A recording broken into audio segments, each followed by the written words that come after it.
aquí, al hermano Rafael, gracias por la invitación y a todos ustedes por el recibimiento. El 31 de octubre se celebró un aniversario más de la Reforma. Tristemente, esa fecha pasó desapercibida en muchas iglesias. Y eso es preocupante porque a veces tenemos una mayor identidad en otras cosas, como nuestras nacionalidades, nuestros equipos deportivos, pero nuestra identidad histórica y en gran parte lo que somos se debe al esfuerzo que hicieron esos hombres de Dios y la respuesta que le dieron a su generación, y pasó desapercibido. Y mirando los retos de la iglesia en el día de hoy, tantos como aquellos retos que tenían aquellos hombres y mujeres.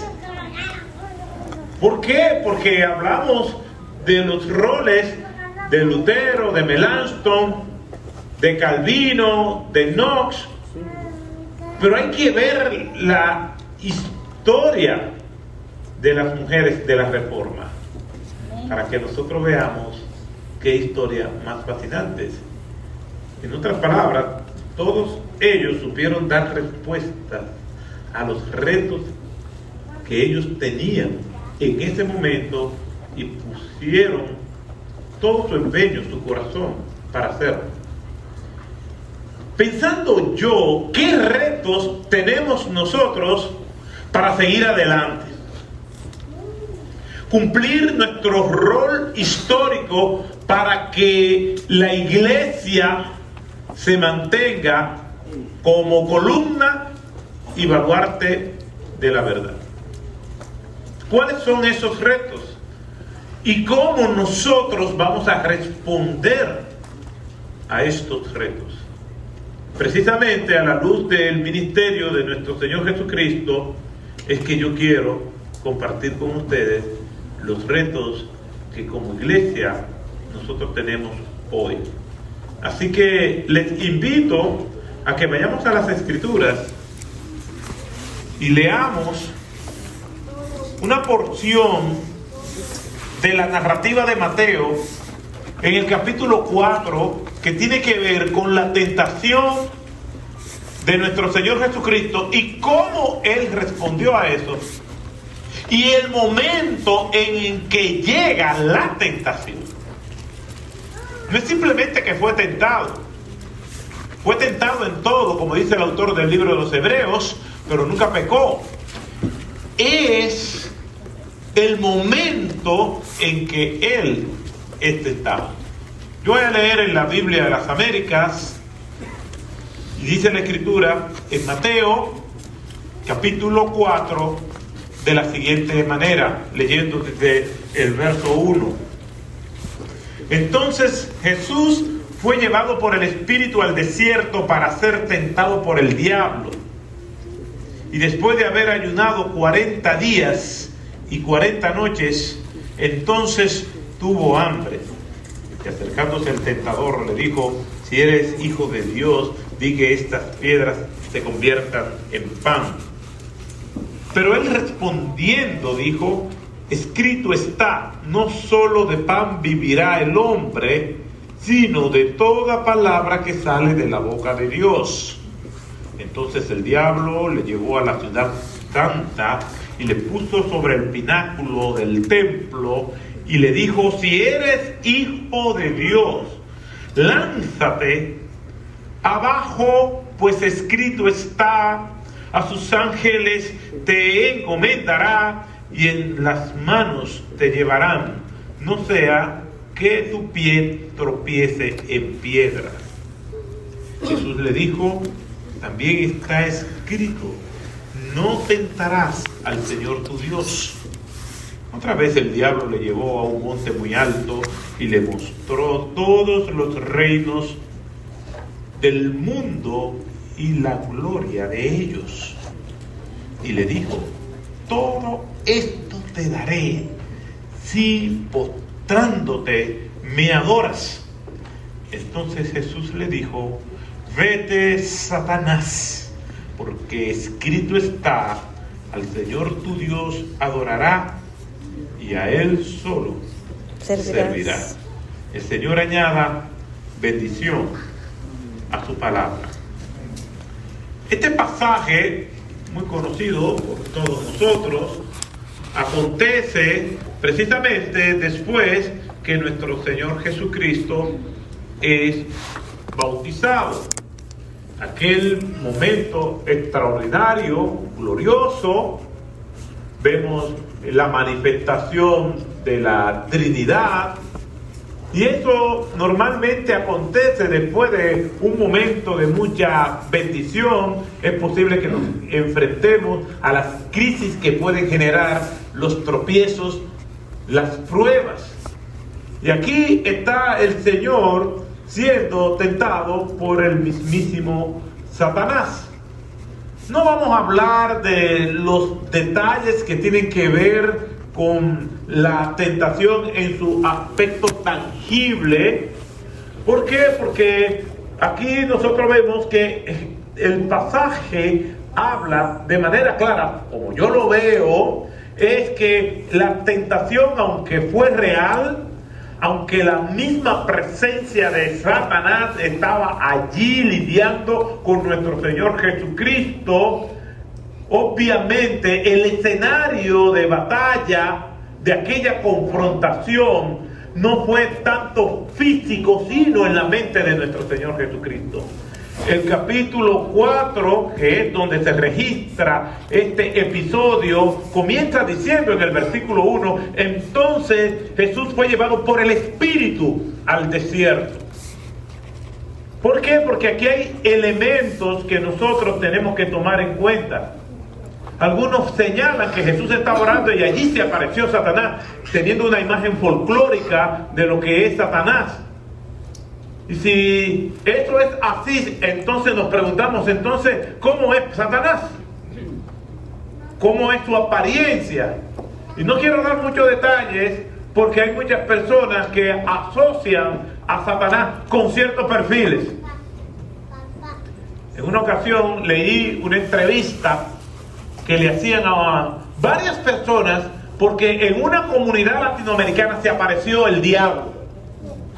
Y era interesante las entrevistas que le estaban haciendo a las personas y cómo ellos respondían describiendo a Satanás. Que tenía 2 cachos, que tenía una cola, que andaba con un tenedor enorme y que era negro.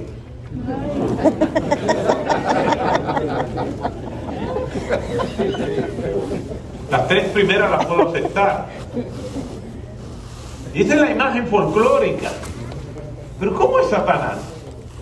Aquí dice que fue llevado por el Espíritu. Y todos nosotros sabemos que el campo de batalla más sangriento que hay es la mente del individuo. Ahí es que se libran las batallas más feroces, más despiadadas y misericordia. Ahí es donde está nuestra agonía constante, en esta mente. Por eso dice la Escritura que nosotros tenemos que renovarnos por medio de la transformación de nuestra mente, de nuestro entendimiento.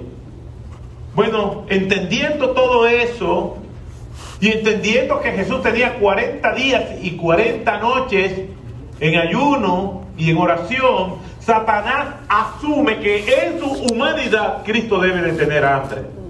Y obviamente este pasaje nos presenta esa humanidad del Señor. Y es verdad, el pasaje dice que Jesús tuvo hambre.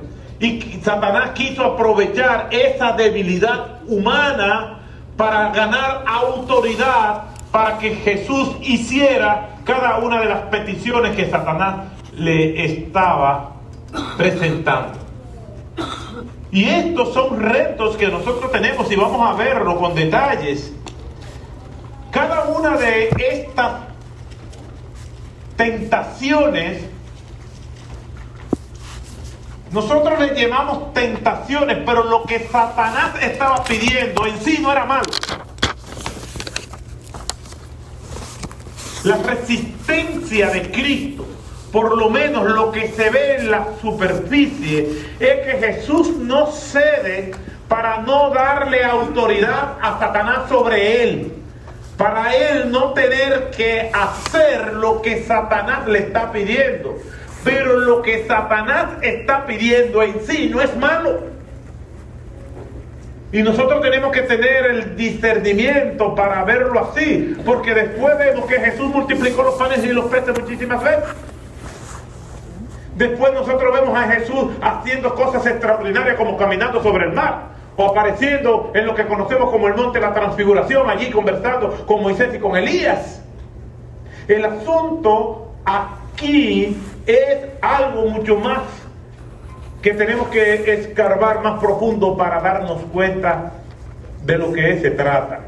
Y vamos a ver la primera tentación que representa el primer gran reto que todos nosotros tenemos como pueblo de Dios, considerando las crisis que hay en muchas iglesias, que nosotros estamos viviendo en una burbuja, creyendo que el evangelio del mundo occidental está creciendo, y mis hermanos, no es verdad, no está creciendo. Hay un libro de un autor que se llama David T. Coulton, que se llama American Church in Crisis, donde hace un estudio muy interesante, donde él señala que a pesar de que nosotros vemos por redes sociales, que vemos por canales de televisión, iglesias de 1,000 personas, 2,000 personas, 3,000 personas, da la impresión de que el evangelio está creciendo mucho, porque vemos en estas iglesias muchas personas. Pero mediante ese estudio, y algo que confirma George Barna, y algo que confirma Tom Rainer, y algo que confirma Tim Keller, es que las iglesias de más de 1,000 personas solamente son un 1%. Que el promedio de iglesias ronda los 60 personas. Hay un libro que se llama The Great Evangelical Recession de John S. Dickerson, un libro que se lo recomiendo a ojos cerrados. Habla de la situación de la iglesia en Estados Unidos. Y en ese libro presenta cómo él y otros autores coinciden en que el número de cristianos militantes en los Estados Unidos, o por lo menos nominales, que asisten a una iglesia un domingo en la mañana, es de 22 millones de personas. Y si quieren tener una idea gráfica de la proporción de qué eso significa, bueno, el estado de New York para el resto de la Unión. No somos tantos como nosotros creemos. Somos una minoría. Y eso nos duele. Pero seguimos creyendo que estamos creciendo y es una burbuja. Hace muchos años el doctor J. Kennedy dio una estadística de que el 95% de las personas que dicen ser miembros de una iglesia nunca le han hablado a otros de Cristo. Y eso es catastrófico. Entonces, aquí es donde quiero llegar. Si solamente un 1%, y todos estos estudios son antes de la pandemia, lo que quiere decir que son más catastróficos todavía ahora. Si todos estos estudios revelan la realidad, entonces nosotros no tenemos iglesias que están creciendo. Lo que estamos teniendo es un reciclaje de cristianos, personas que se mueven de una iglesia a otra. A veces se mueven de una iglesia a otra porque se mudan por razones laborales y justificadas, pero a veces se mudan desde una misma localidad a otra, porque siempre hay un grupo de consumidores que se van a la iglesia que está de moda en ese momento. Olvídense, aunque sea de otra confesión, aunque se esté predicando cosas incluso que van de manera diferente a lo que se le ha enseñado. Entonces el principal reto que nosotros tenemos a la luz de lo que nosotros vemos en las Escrituras se encuentra en el versículo 4, en el versículo 7 y en el versículo 10. El versículo 4, dijo el Señor, escrito está, no solo de pan vivirá el hombre, sino de toda palabra que sale de la boca de Dios. El versículo 7 dice, Jesús les dijo, también está escrito, no tentarás al Señor tu Dios. Y el versículo 10 dice, entonces Jesús le dijo, vete Satanás, porque escrito está, al Señor tu Dios adorará y a Él solo servirá. En el versículo 4 responde con Deuteronomio capítulo 8, versículo 3. En el versículo 7 responde con Deuteronomio capítulo 6, versículo 16. Y en el versículo 10 responde con Deuteronomio capítulo 6, verso 13 y Deuteronomio capítulo 10, verso 20. El principal reto que nosotros tenemos es enfrentar a Satanás con la palabra de Dios. Nosotros tenemos que regresar a la autoridad de las Escrituras. Estamos viendo ministerios muy pragmáticos, eclécticos, haciendo cosas según la conveniencia de los contextos donde están. No, cuando nosotros vamos a las Escrituras y vemos la armadura de la fe, de todos los artilugios que hay, el único que es ofensivo es la palabra de Dios. Nosotros tenemos que regresar a esa palabra de Dios para nosotros responder como Jesús respondió. Escrito está, escrito está, escrito está. Y cuando nosotros decimos escrito está, Satanás es derrotado. No puede permanecer en contra de la iglesia. Amén. Porque está escrito. La palabra de Dios sirve para ser ofensiva, pero a la vez nos santifica. Santifícalo en tu verdad. Tu palabra es verdad.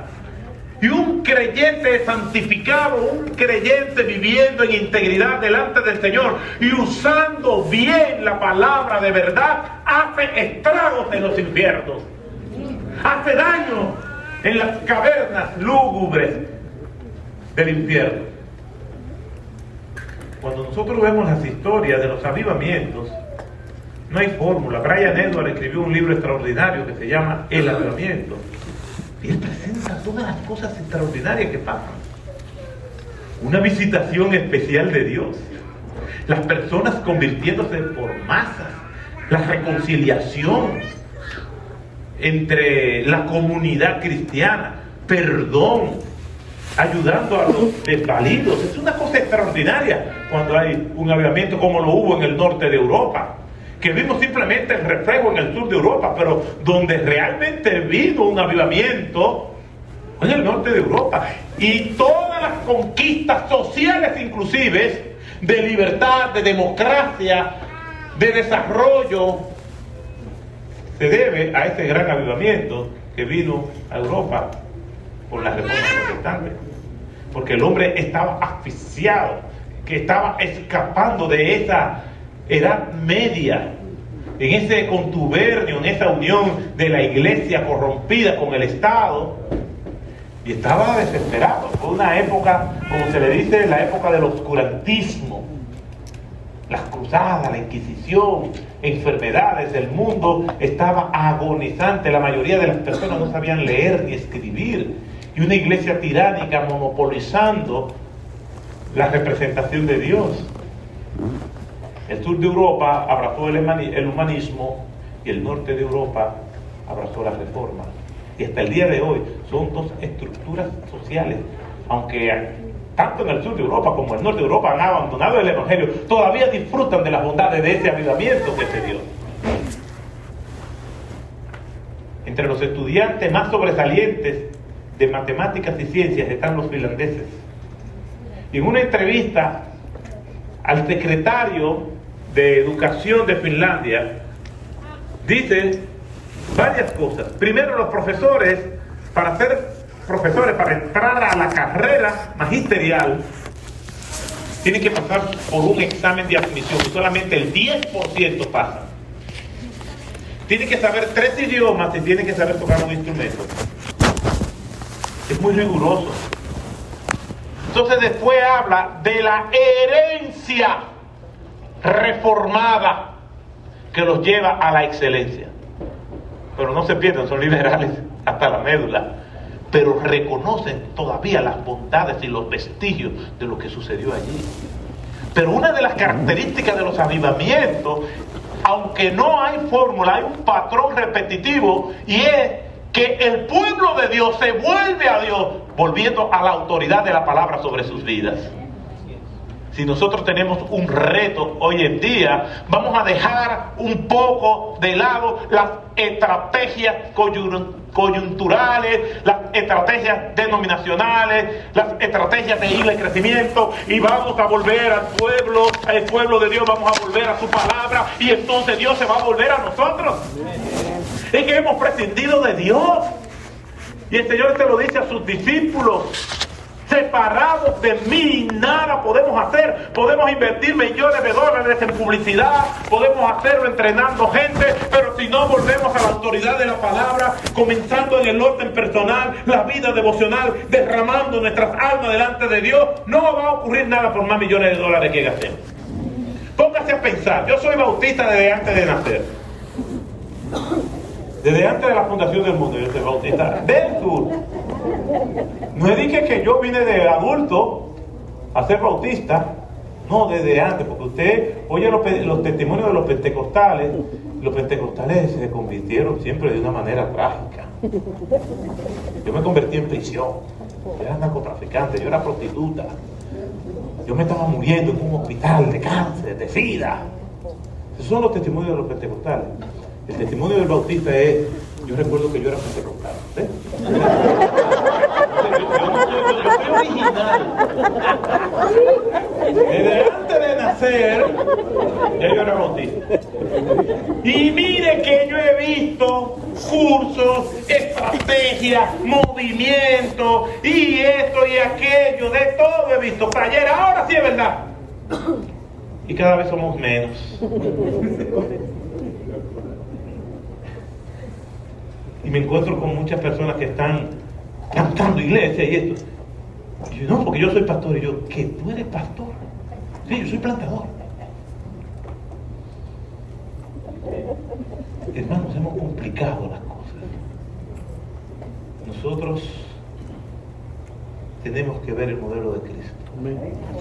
Cristo, el Rey del universo. Cristo, que es Dios hecho hombre, respondió con la palabra.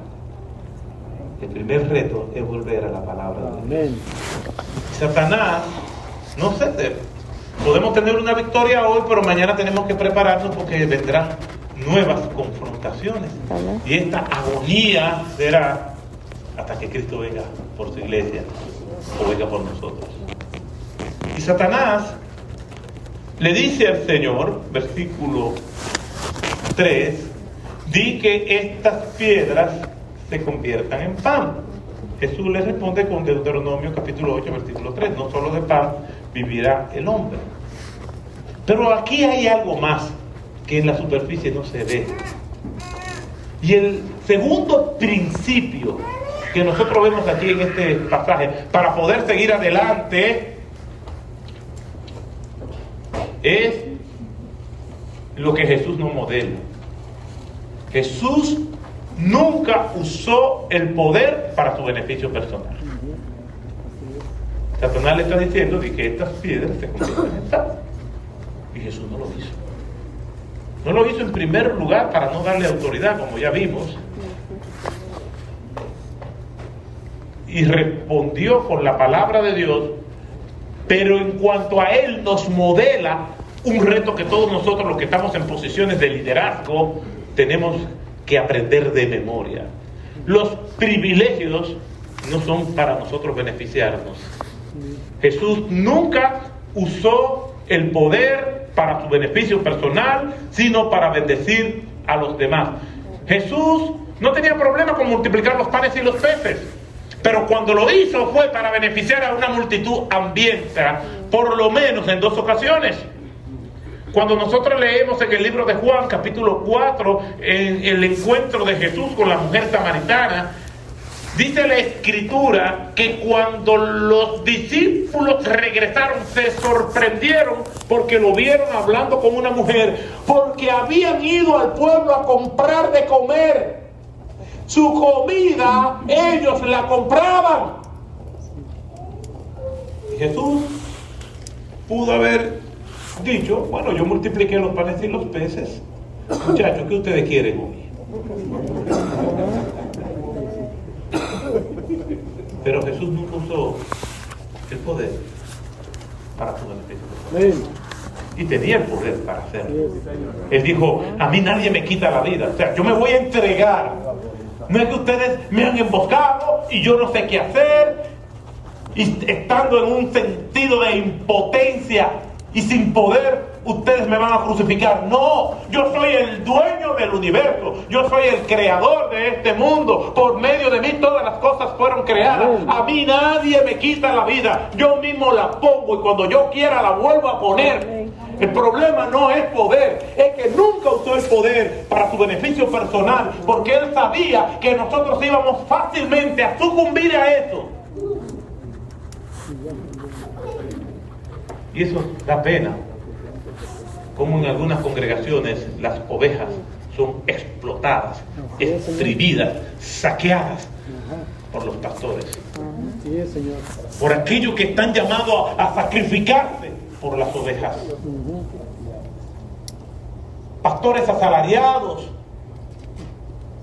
que malversan fondos, que roban, que timan, no solamente a la denominación, sino también a los hermanos en Cristo, que piden prestado y no pagan. Y el que no paga es peor que un impío.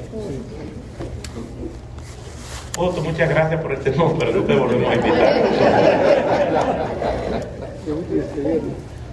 La palabra de Dios nos enseña que nosotros estamos para servir. Y ese es el modelo que Cristo nos da. No estamos llamados para ser servidos, sino para servir. Amén. Cuando el apóstol Pablo le está hablando a una iglesia muy difícil que todos nosotros conocemos y que yo creo que cualquier pastor que tenga cierto conocimiento de las Escrituras diría a cualquier iglesia menos a Corinto. Y Pablo le dice a esos corintios que son hostiles a él. Son hostiles. Parece como que lo odian. Y Pablo tiene que escribir la más personal y difícil de todas sus cartas, que es segunda a los Corintios. Y Pablo le dice a estas personas que son hostiles a él, en primero los Corintios, capítulo 4, versículo 1, que todo hombre nos considere de esta manera como servidores de Cristo y administradores de los misterios de Dios. La palabra aquí que me llama la atención es la palabra servidero, que es la palabra cuperetes, que significa remero inferior. En las galeras, que era impulsada por velas, pero también de impulsión motriz, había unos esclavos abajo. No sé si han visto las representaciones artísticas que recrean esa época. Y abajo esos remeros eran los cuperetes. Esos remeros no salían de ahí en ningún momento. Se enfermaban y allí permanecían. Era una especie de castigo a los esclavos rebeldes. La peor labor de un esclavo era esa. Y Pablo, que escribió 3 epístolas, que subió al tercer cielo, Pablo, que es la figura más importante del Nuevo Testamento después de nuestro Señor Jesucristo y una de las más importantes de todas las Escrituras, Pablo le dice a esos críticos hostiles de él: yo soy un esclavo y el peor de los esclavos. Le dice después en el capítulo 15 de Primera a los Corintios: yo soy un abortivo. Yo no estoy aquí para lucrarme, yo no estoy aquí para hacer valer mi autoridad. En nuestras casas, en nuestros ministerios, las personas se someten muchas veces a la posición, no a nosotros. Como estamos en una posición de poder, las personas no tienen otro remedio que someterse. Pero nosotros nunca debemos usar el poder para nuestro beneficio personal. El poder es para servir a los demás. Al que más se le ha dado, más se le va a demandar. El Señor quiere que nosotros modelemos el carácter de Él. Por eso era que el oficialismo religioso judío veía esa característica, esas virtudes de nuestro Señor como una debilidad. Y en el mundo de hoy también. La humildad se ve como una debilidad. Porque este mundo no estimula la humildad. Estamos muy aferrados a los títulos, a los reconocimientos. Estamos muy aferrados a lo que es nuestra imagen y nuestra proyección. No, hermanos. Nosotros somos siervos de Jesucristo y vamos ganando con el título. Porque Cristo dice, cuando hayáis hecho todo lo que tendríais que hacer, entonces dirán, siervos inútiles somos, porque lo que teníamos que hacer, eso hicimos. Pero como no hemos hecho todo lo que el Señor nos ha mandado a hacer, entonces somos candidatos a siervos inútiles. Ni eso somos. El siervo inútil es el que ha completado todo lo que el Señor le ha mandado. Nunca usemos el poder para nuestro beneficio personal. ¿Cuáles son los retos? Número 1, volver a la Escritura. Número 2, nunca usar el poder para nuestro beneficio personal. Número 3, dice la Escritura que Satanás no descansó. Entonces el diablo le llevó a la ciudad santa y lo puso sobre el pináculo del templo y le dijo, si eres hijo de Dios, lánzate abajo, pues escrito está, a sus ángeles te encomendará y en las manos te llevarán, no sea que tu pie tropiece en piedra. Lo llevó al pináculo del templo, el punto más alto del área en las instalaciones del templo, quizás en la esquina sudeste de las murallas frente al valle de Cedrón, y allí había un área plana donde se podía caminar, y esa es una evidencia obviamente de la sutileza y el poder que tiene Satanás. Y le dice, si eres el Hijo de Dios, lánzate a sus ángeles. El Señor va a enviar para que te pueda proteger, para que tú puedas salir bien, para que tú puedas ser airoso y tu ministerio pueda ser admirado por todos. Hazlo. Satanás está citando el Salmo 91. Pues Él dará órdenes a sus ángeles acerca de ti para que te guarden en todos tus caminos. Salmos 91, 11. Satanás conoce la Escritura, pero para distorsionarla. Satanás sabe citarla, lo que no sabe es hacer una buena exégesis. Por eso, pastores, vamos a estudiar bien la palabra, vamos a ser fieles a ella, porque si hacemos una mala exégesis nos estamos pareciendo a Satanás.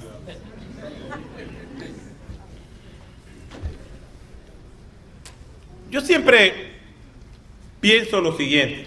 Yo soy publicista de profesión y durante muchos años trabajé en campañas publicitarias. Y cuando yo era joven, que no era pastor, yo dije, wow, qué buen lanzamiento del ministerio de nuestro Señor Jesucristo fue este. Lo que pasa es que Jesucristo hacía todo al revés a la lógica humana. El lanzamiento del ministerio de nuestro Señor Jesucristo fue el Sermón del Monte, donde le da las normas éticas de cómo debían de conducirse sus seguidores en el reino. Pero aquello, me imagino el escándalo que provocó, porque ¿quién iba a cumplir aquello? Entonces, yo decía, este sí debió ser el lanzamiento del ministerio de Cristo. Jesucristo está en el pináculo, es la hora de la oración, la gente comienza a llegar y se puede advertir una figura que está allá. Y en vez de la gente entrar, lo que hace es que se queda mirando. Y la figura comienza a moverse. Ya la tarde está cayendo y no se ve claramente la figura, pero sí se ve su silueta. El viento sacude sus vestimentas. De vez en cuando hace un amague que se va a tirar y la gente pues ya comienza a golparse. Los oficialistas de la religión judía salen. ¿Qué es lo que está pasando? Es la hora de la oración. Ya allí hay miles de personas. Los encargados del orden público del Imperio Romano también llegan. Y cuando allí hay toda una multitud, Jesús viene y se tira al vacío. Y viene cayendo en una caída libre. Las mujeres gritan, le tapan los ojos a sus hijos. Los hombres comienzan a aplaudir. Los encargados del orden público están tratando de contener la multitud y la caída libre sigue. Cuando ya se va a estrellar contra el pavimento, aparecen legiones de ángeles, suenan trompetas. Entonces Jesús se suspende en el aire y lentamente se va abriendo paso sobre la multitud y cae, y con voz de trompeta, con voz de trueno y con voz de Dios dice: yo soy el Mesías, la hora ha llegado. Y la multitud aplaude y se ponen de rodillas dándole la bienvenida al Mesías.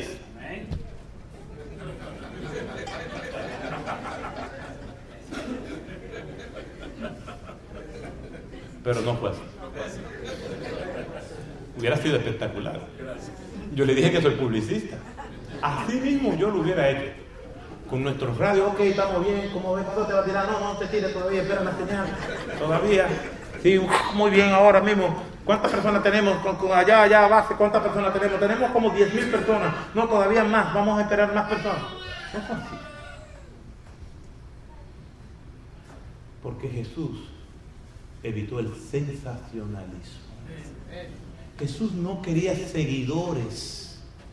Jesús no fue un busca view ni un busca like. Jesús quería seguidores, como se llama hoy, orgánicos. Jesús no quería personas que le siguieran por lo que él podía hacer, sino personas que se sometieran a lo que él decía. Jesús no estaba en afán de reducir los estándares del reino para que mucha gente le siguiera. Jesús quería seguidores auténticos que lo amaran a él más que las cosas que él podía hacer. Muchos cultos son un culto a la personalidad de los individuos que lo presiden, que se habla de todo menos de la palabra de Dios. Yo tengo suspicacia cuando una persona solamente me habla en primera persona del singular. Yo. Entonces vive yo, porque es un yo. Yo hago esto, yo hago aquello. Tú le das un testimonio modesto de algo y estas personas no se pueden quedar calladas, sino que ellos te dicen uno que te superan.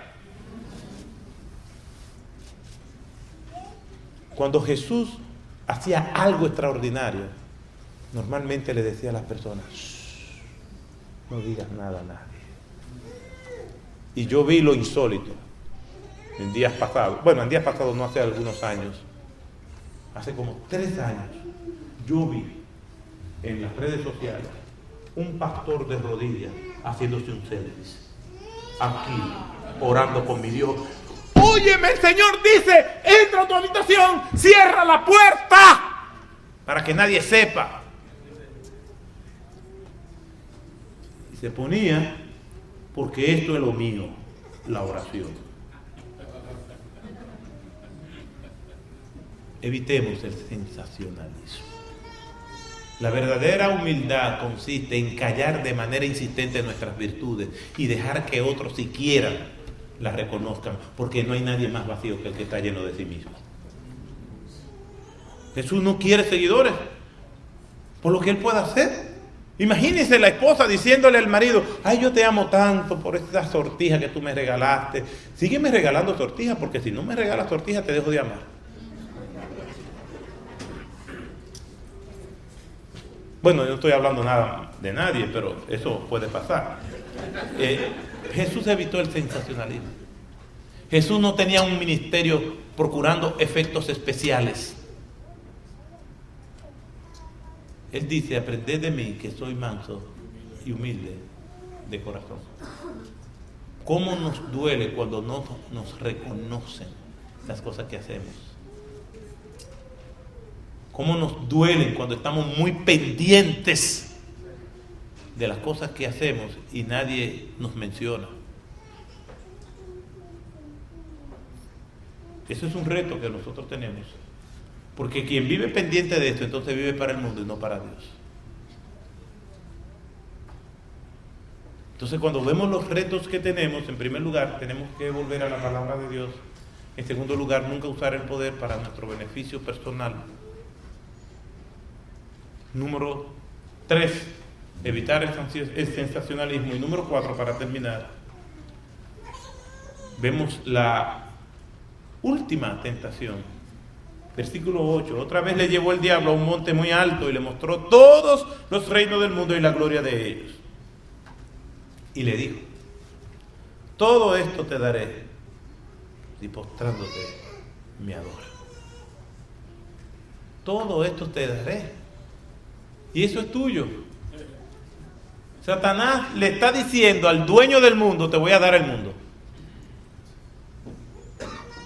Y esta es otra evidencia de que esta tentación se dio en el campo de batalla de la mente, porque dice a un monte muy alto y le mostró todos los reinos del mundo. ¿Y cómo vamos a ver todos los reinos del mundo? Ni en el Everest vamos a ver todos los reinos del mundo. Pero en nuestra mente sí, podemos viajar, podemos hacer tantas cosas en nuestras mentes. Porque el delirio de Satanás es la adoración, que lo adoren. Cuando nosotros vamos a Isaías capítulo 14, vemos lo que podemos llamar, y que en una ocasión Billy Graham le llamó también, los caprichos de Lucifer. ¿Y cuáles son esos caprichos? Isaías capítulo 14, versículo del 12 en adelante, dice: ¿cómo has caído del cielo, oh lucero, hijo de la mañana, hijo de la aurora? Has sido derribado por tierra, tú que debilitabas a las naciones. Pero tú dijiste en tu corazón: subiré al cielo, por encima de las estrellas de Dios levantaré mi trono y me sentaré en el trono de la asamblea en el extremo norte. Subiré sobre las alturas de las nubes y me haré semejante al Altísimo. Yo, tus delirios, tus caprichos, buscando desenfrenadamente lo que le corresponde a Dios. Subiré, levantaré, me sentaré, me haré. Ese es su delirio, y ese delirio está en nuestro ADN. Y como nosotros queremos la gloria también. La modesta ama de casa que se fajó a cocinar y que los hermanos de la iglesia fueron a comer. Y todo el mundo está degustando la comida sabrosa. Y nadie le dice a ella: qué buena está la comida. Entonces ella viene e irrumpe en el comedor y le dice: ¿le gustó la comida? Y todo el mundo se da cuenta que han cometido la indelicadeza de no darle las gracias. Y le dicen: oh, sí, está espectacular. Entonces ella le dice: ay, no, yo lo que le vengo a pedir es excusa porque no me quedó tan buena. Ella sabe que está espectacular la comida. La palabra orgullo significa hincharse, inflado. En 1 Corintios capítulo 5 dice: no es buena vuestra jactancia. Y también le dice: vosotros estáis hinchados, están llenos de orgullo. Y ella dice: no me quedó bien. No, hermana, está buenísima. Y comienzan a soplar su ego. Entonces ella comienza a levitar. Ay, pero que fue rápido, que lo dice: no, quedó muy bien. Y ella sigue. Una simple ama de casa. Porque queremos la gloria. Queremos el reconocimiento. Queremos que si hacemos algo bien, nos reconozcan. Y decimos que es para la gloria de Dios, pero si no nos reconocen, nos sentimos mal. yo no quiero que lleguemos a la conclusión de que no debemos elogiar. Mi responsabilidad es reconocer, es elogiar y estimular al que lo hizo bien. Pero mi responsabilidad es no esperarlo de nadie hacia mí. De mí hacia él está bien, pero de él hacia mí yo no debo esperarlo. Por varias razones. Primero, porque la Biblia no me da permiso a eso. Y número dos, porque el que se pone a esperar el reconocimiento de los hombres vivirá amargado toda la vida. Porque a veces esperamos mucho de quien no nos puede dar nada. Satanás le está diciendo, te daré toda la gloria. Y la gloria solamente le pertenece al Señor. Todo lo que hagáis, sea de comida, de bebida, debemos hacerlo para la gloria de Dios. John Piper, hablando acerca de la gloria de Dios, que es uno de los temas que él más trabajaba, dice que en el Nuevo Testamento hay más de 50 referencias directas de que todo lo que Dios hace, lo hace para su gloria. Y te saqué de Egipto para mi gloria, y te conduje por el desierto para mi gloria, y te atravesé por medio del mar rojo para mi gloria, y te di maná en el desierto para mi gloria, y te llevé a tierra nueva, prometida, que tú no conocías ni tus padres, para mi gloria. Todo es para mi gloria, dice el Señor. El apóstol Pablo le dice a los Efesios en el capítulo 1, versículo 4, en el versículo 12, en el versículo 14, que todo lo que nosotros somos es que hemos sido hechos para la alabanza de la gloria de Dios. Todo es para su gloria, no para nuestra gloria. Cuando hacemos algo bien, nos dan el elogio, y el elogio yo lo ilustro como un regalo muy bien empacado. Y hay regalos que son obras de arte, más el empaque que lo que hay adentro. A veces te regalan algo, tú dices, ay, ¿qué será por el regalo? Y cuando tú lo abres, oh. Pero la intención es lo que vale. Pero hay regalos que son hermosísimos y te lo dan en el empaque, pero te dicen, eso no es tuyo. Y tenemos la tentación, ¿y qué hay ahí? Los elogios es un empaque, porque eso adentro contiene la gloria de Dios. No lo abras, porque el regalo no es tuyo. Ese empaque tiene que ponerlo a los pies de la cruz, que es allí donde pertenece. Todo esto te daré si postraros me adorar. Ese delirio lo tenemos nosotros desde el Edén. Bien sabe Dios que el día que comáis de este fruto, seréis como Él, digno de honra y de gloria. Para seguir adelante, hermanos, tenemos que hacerlo a la manera de Dios. Volver a su palabra. No usar el poder para nuestro beneficio personal. Evitar el sensacionalismo y vivir para la gloria del Señor. Termino con esta historia que escuché hace muchos años. Y es de un misionero que junto con su esposa se van al África por 40 años. Cuando vienen ya de regreso, de retirada, tienen todo preparado, han enviado literalmente centenas de cartas a personas que le apoyaron durante todo ese tiempo, personas que conocían, diciéndoles que el día tal llegaban a casa. Era a finales del siglo pasado, del siglo XX, del siglo XIX, entrando al siglo XX, y venían en un barco desde las costas de África. Y venían con una gran expectativa, principalmente el anciano misionero. Habían perdido un hijo, ellos habían tenido también lesiones permanentes producto de las enfermedades que contrajeron durante todo su tiempo como misioneros. Y todas las cartas decían, esperamos verlo cuando regresemos a casa. Y tenían esa frase, ese eslogan, regresando a casa. En el mismo barco había un conocido político que fue de safari, de cacería por 3 semanas al África, y conversaron con él y lo conocieron.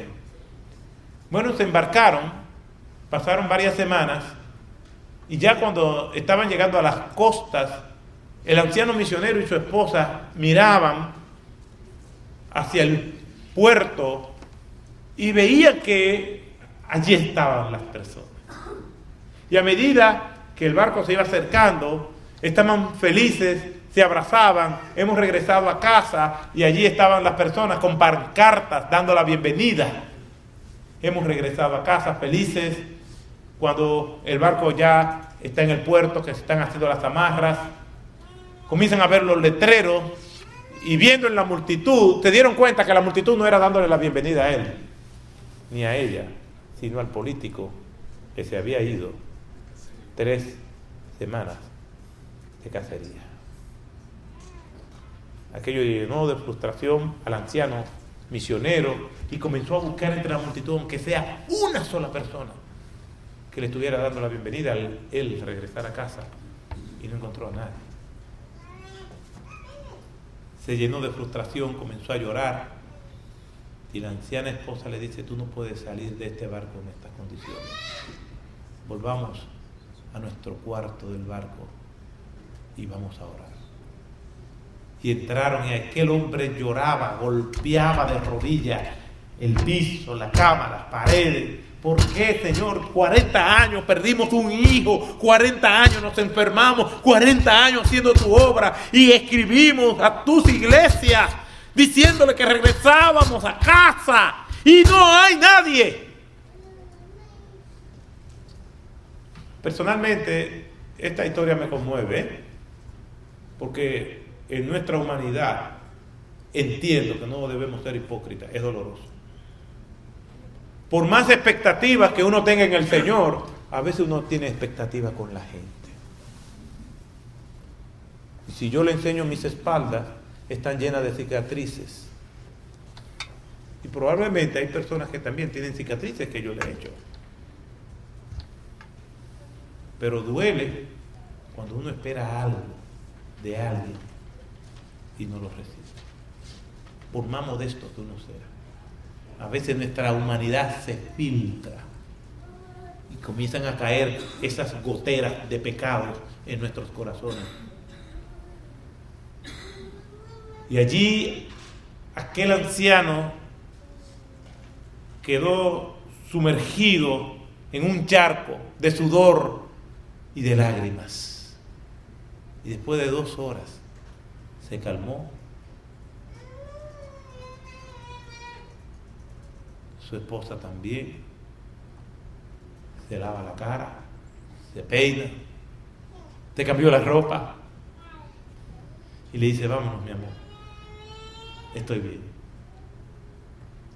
Y ella le dice: ¿estás seguro? Sí, sí, sí, tu rostro había cambiado. Y Dios habló a mi corazón. Vámonos. Cuando van saliendo, ella le dice: un momento, que Dios habló a tu corazón. ¿Y qué te dijo?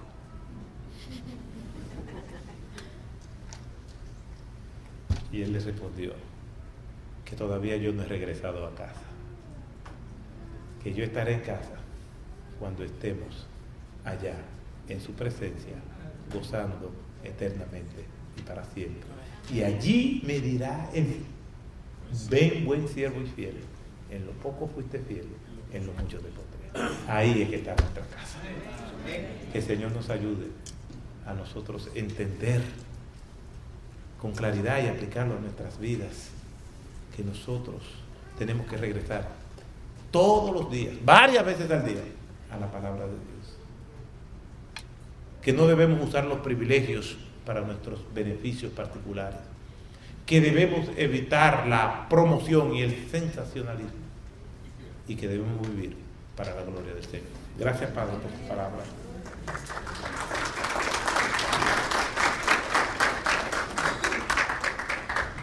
Tú nos hablas por medio de ella y cómo te agradecemos, Señor, que lo hayas hecho una vez más. A ti sea la honra y la gloria. Gracias por la oportunidad que nos da de estar aquí en esta tarde, en este día. Que tu palabra more abundantemente en nuestros corazones, para gloria y honra tuya, en el nombre de Jesús. Amén.